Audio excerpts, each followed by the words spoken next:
Hello, everyone. Thank you for joining us for today's webinar. We're going to talk about how you can build serverless APIs using Amazon API Gateway.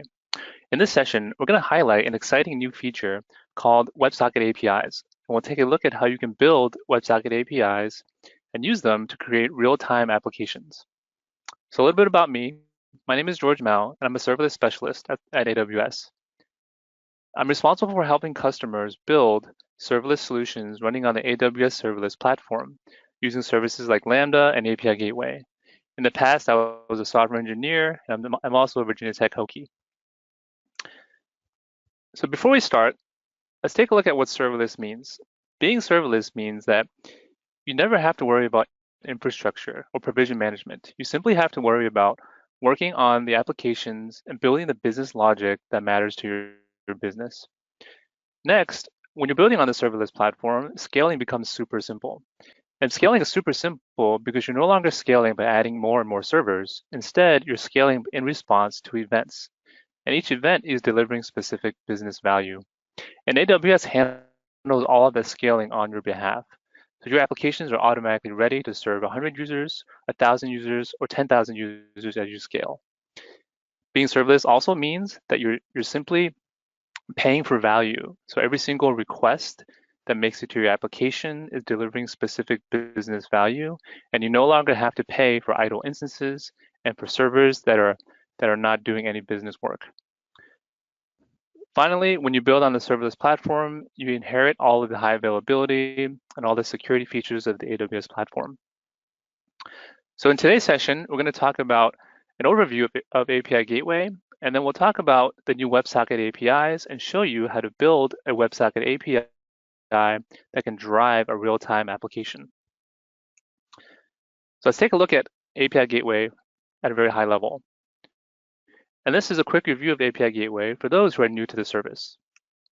So our goal from the beginning at AWS was also always to eliminate all of the heavy lifting that you have to do as a developer or engineer. Instead, we want you to focus on the business logic that makes your business unique. So this extends into application development and also APIs. So AWS has built a full spectrum of managed services that can help you accomplish that.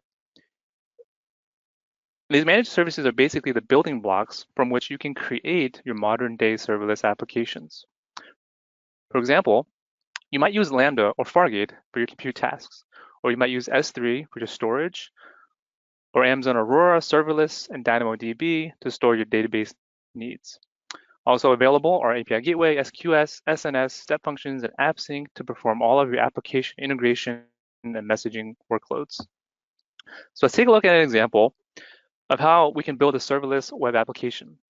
So to build a serverless web app, we can combine some of these services to do that. We'll host all of our static assets on S3. So these are HTML, JavaScript, CSS, and we'll deliver them in a serverless fashion to our customers.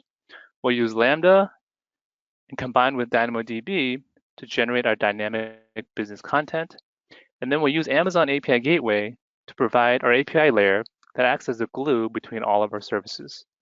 The great thing about this architecture is that this architecture will serve 10 users or 1 million users as your services start to scale and grow bigger.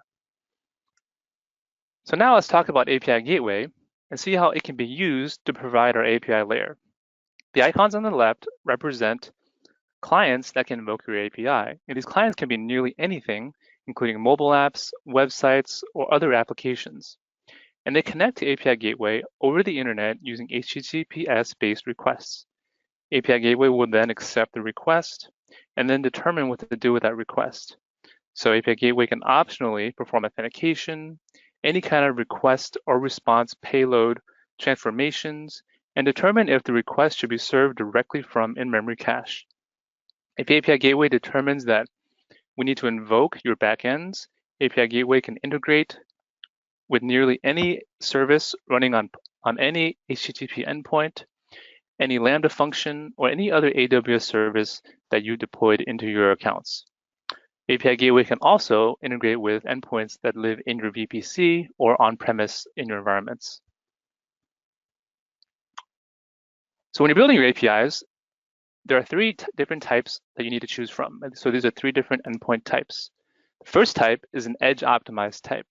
An edge optimized type is designed to help you reduce client latency from anywhere on the internet. Second type is regional. Regional APIs are designed to reduce latency when calls are made from the same region as the API. And the third and final type is a private API type. So this type is only exposed from within your VPC. So you can create really secure APIs and never publish any of these APIs to the public internet. So taking a look at API features at a very high level, right out of the box, API Gateway provides you a very rich feature set for everything you need to build and secure your APIs. So out of the box, you have authentication options, including IAM. You can authenticate with Lambda, for example, if you want to do OAuth authentication, or you can directly integrate with your Cognito user pools. Also built in is request throttling, so you can create really fine-grained usage plans using the distribution of API keys. Also, you can transform your payloads, both inbound and outbound, using Velocity templates. And finally, a lot of our customers will use the API Gateway to directly integrate with any AWS service. So now, let's talk about WebSockets with API Gateway. API Gateway previously only supported REST-based communications, but now we have a new type of API called WebSocket APIs. And these type of APIs were announced at reInvent 2018, and they're coming very soon. So API Gateway will now enable you to build real-time two-way communication applications using WebSockets. You can do this by using any WebSocket client, such as a mobile app, a chat app, any kind of application dashboard, or IoT service.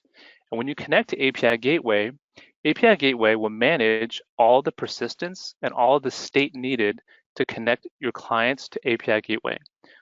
All of the infrastructure and everything needed to manage all these stateful connections are handled on your behalf. Behind the scenes, when we receive a WebSocket message, we can invoke nearly any backend. So those backends are pretty much anything that API Gateway supports, including Lambda functions, public endpoints on EC2, or any other AWS service. And what's great about this architecture is that just like anything else in the serverless platform, you simply pay for what you use. So API Gateway charges WebSocket endpoints based on connection minutes and also the number of messages transferred. So now let's take a look at how this works.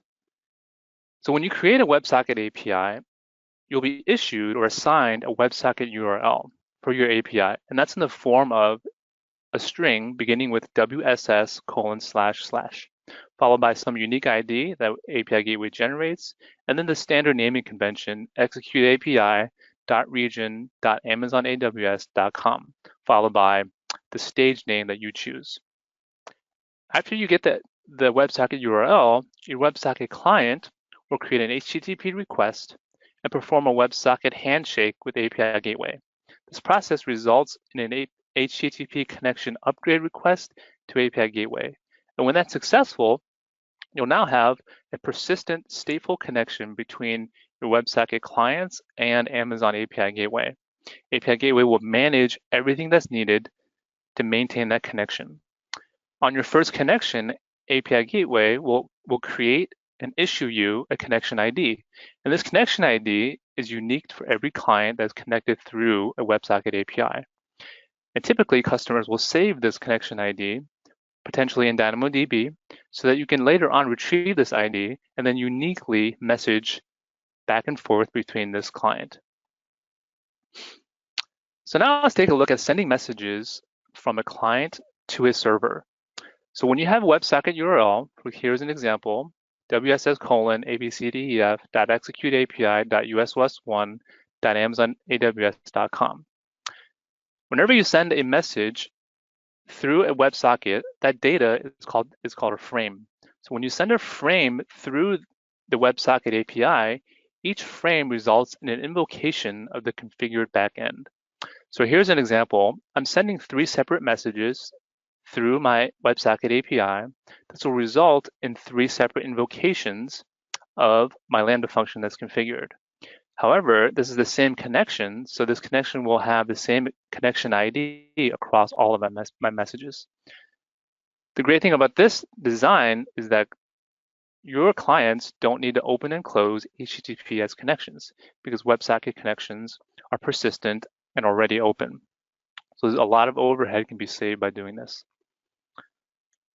So moving on, let's talk about how a server would send messages back to the client. So this is the reverse. API Gateway exposes another URL called the connection URL. And a connection URL can be used by the server or the backend to send data back through API Gateway and back through the WebSocket channel up to your WebSocket clients. So to call this URL, you need to expose and you need to execute an HTTP post request using IAM authentication. So that's the standard AWS version 4 signature process that you would do with any of the AWS SDKs.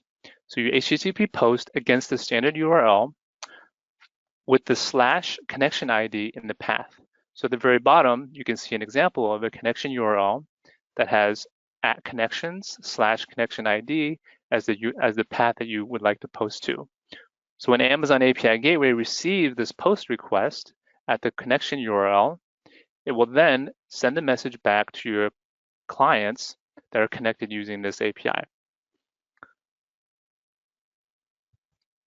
So now let's take a look at a few operations that you can perform on the connection URL.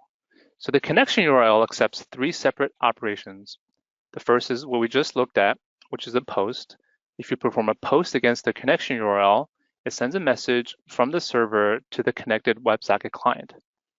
If you want to get simple status information about the connected client, you can do an HTTP GET against the connection URL. And finally, if you want to delete the client from being connected from the WebSocket connection, you simply issue an HTTP delete against the same connection URL. So these 3 operations can be used to manage and message against your WebSocket clients. Okay, so now that we understand how WebSocket APIs work, let's take a look at how to actually build one. So if we look at REST APIs, the decision about how to route an API request is primarily based on specifics in the URL and which HTTP method you choose to execute it with. When API Gateway sees a particular combination of these parameters, it'll look up the corresponding integration and then make a call to the endpoint that you've defined. So for WebSockets, we decided to generalize this so that you can apply other values besides just URL patterns and HTTP methods. So we'll take a look at how this works. So our first step is to create a new API. So when I create a new API, there's now a new option that allows me to select my protocol. So the protocol can be HTTP or WebSockets. So here I select WebSockets. The first thing I need to do is give my API a name. So here I'm giving my API a name called My WebSocket API. The second thing I need to do is specify the route selection expression. So the route selection expression tells API Gateway what to look for in the request payload and how to route to the correct route behind the scenes and which invocation path to take. So here's an example. I've specified request.body.action. So API Gateway will look in the request payload for an action property in my JSON payload. And then my action property needs to contain a value that's going to be the route to invoke. So next, I need to create this route behind the scenes that will be invoked. So in the route box, I specify send message. And send message, I just have to click the checkbox to save it, and it creates a new send message route. So I want my send message route to invoke a Lambda function on the back end. So on the right, we can see that I'm integrating. I've selected the integration type Lambda function, and I'm integrating with a Lambda function that I've configured, and my Lambda function is called my WS message function. And this function is pretty straightforward. All it's going to do is echo back any messages that are delivered to the function, but also it's going to return the connection ID that API Gateway creates. So in the green example is a JSON payload that contains an action property in the JSON that has a value of send message. So when API gateway sees this property in my JSON payload, it'll try to map send message to anything that's configured in the route selection. And when it finds send message, it will invoke my Lambda function, my WS message function. So here's an example. I've fully configured my send message route. So on the left, we can see that my send message is configured and saved. On the right, we can see the full request response flow. Just a quick note that WebSockets are one directional by default. So if you configure your backend, if you want your backend to be able to pass the results back to your WebSocket client, you'll need to enable integration response. So in the upper right-hand corner, we can see that I've enabled integration response pass-through. And then in the bottom left box here under route response, I can see API Gateway is telling me that my integration response is going to be passed back through to the client. So here again, in the green is a JSON payload that contains an action property with the value of send message. When API Gateway maps this to the route selection, it will automatically select send message and then invoke my Lambda function and then return the results back through to the WebSocket client. So another thing to note is that there are a couple built-in default routes. The first one is $connect, and the second one is $disconnect. These two routes are automatically executed the first time the WebSocket client connects to your API or when they disconnect from your API. So you can use these routes to perform certain actions, such as saving the connection ID, or persisting information to the database, or deleting information from the database about the connection. The next thing is the default $default route. So the $default route acts as a catch-all. So if we can't locate, if we can't map the JSON payload to any configured route, the $default route will automatically execute and then invoke the configured backend. So our third step is to actually just deploy our API. So just like any API gateway deployment, we have to specify a stage. So a stage typically represents an environment or maybe a version of my API. So when I deploy my stage, API Gateway automatically issues me two URLs. So the first one is the WebSocket URL, and the second one is the connection URL. So the WebSocket URL is what the client uses to connect to the server, and the connection URL is what the server uses to deliver messages back through to the WebSocket client. And notice we only support secure channels. So we only support secure WebSockets over HTTPS, and we only support HTTPS connection URLs. You can still apply all of the standard API Gateway stage settings, such as message throttling, burst settings. You can enable tracing directly enabled with integration out of the box with CloudWatch logs and metrics. Okay, so now we're ready to give our WebSocket URL a test. So here I'm using a simple command line tool called WSCat, and WSCat helps me connect to WebSocket APIs.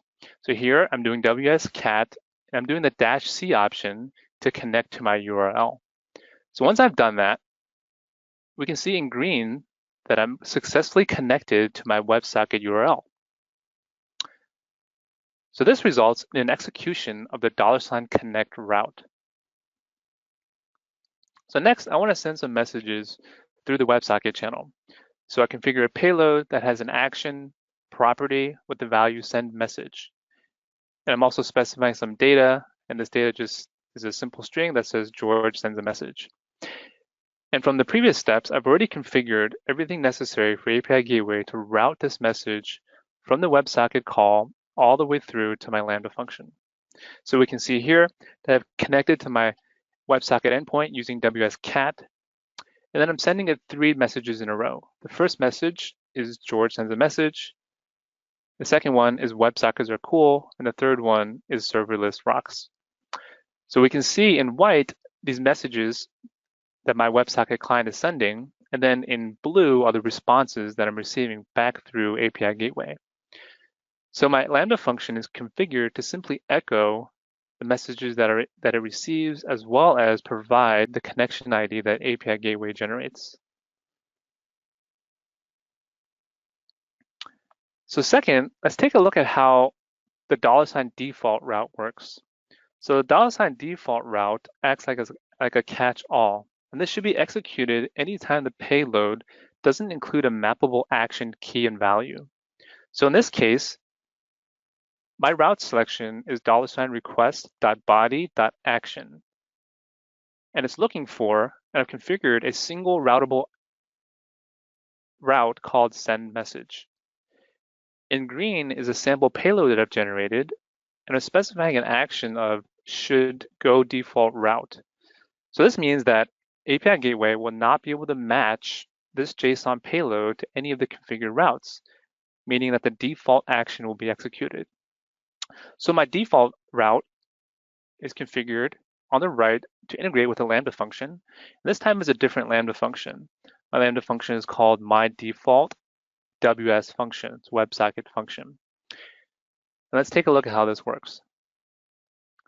So again, I connect to my WebSocket endpoint using WSCat. And in green, I can see that the connection is successful.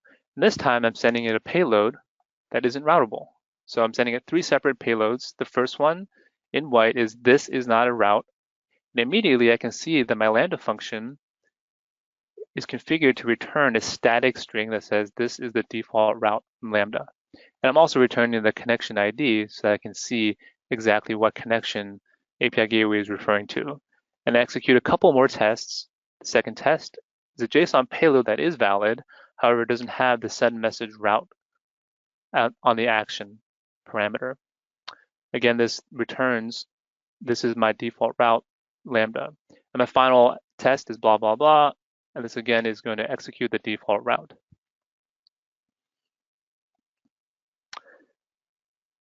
So now anytime you want to broadcast the message back to any connected client, you just need to HTTP post to the connection URL. And remember that connection URL is issued and assigned by API Gateway when you publish to a new stage. An example of a connection URL is below. It's simply a unique ID string followed by execute-api.uswest1.amazonaws.com followed by @connections and then / the connection ID.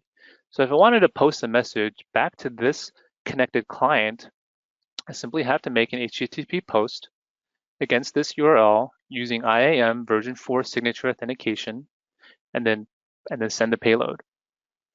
So here's an example where I created a script and my Python script is simply called call.py.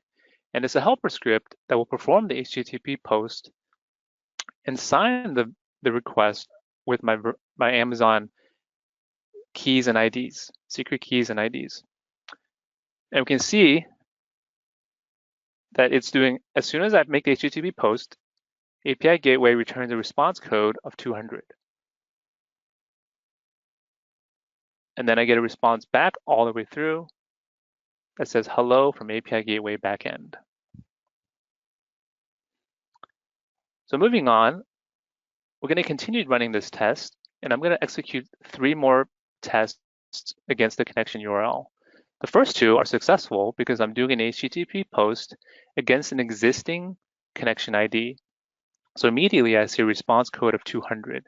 So this tells me that I'm successfully processed my message through API Gateway. In the final test, I'm sending an HTTP post to a connection ID that doesn't exist.